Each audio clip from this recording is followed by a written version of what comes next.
Here's 3 questions you don't have to answer at a roadblock. Number 1, have you had anything to drink tonight? Zip it. There is no obligation to answer that question and no reason to answer that question, even if the answer is truly no. There's no reason you need to provide that answer to the police. It's not going to change what they've probably already in their mind decided to do, which is give you a breath test. Because remember, they don't have to have grounds to ask you to do a breath test. So answering no doesn't necessarily change whether or not they're going to give you a breath test. Staying silent is the best thing that you can do.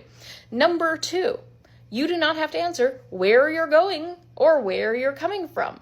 That's one of the things that police often will ask you.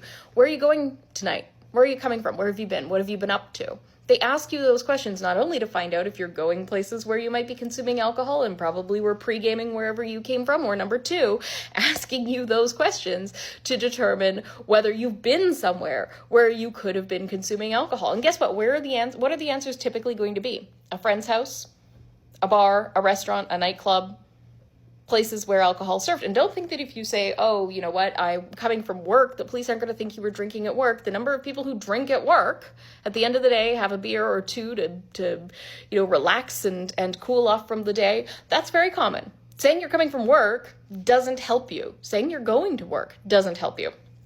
So you do not have to answer this question, and you should not answer those questions. And the number 3 thing in questions that you don't have to answer at a roadblock is anything other than your name, address, and the name and address of the registered owner. Any other question.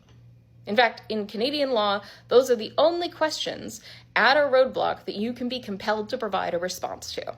So do not answer any other questions. You don't have to. It won't help you. Nothing you say to the police will help you in your case. It won't help you in the moment, and it won't help you down the road. Silence is the only thing that can never be twisted and used against you.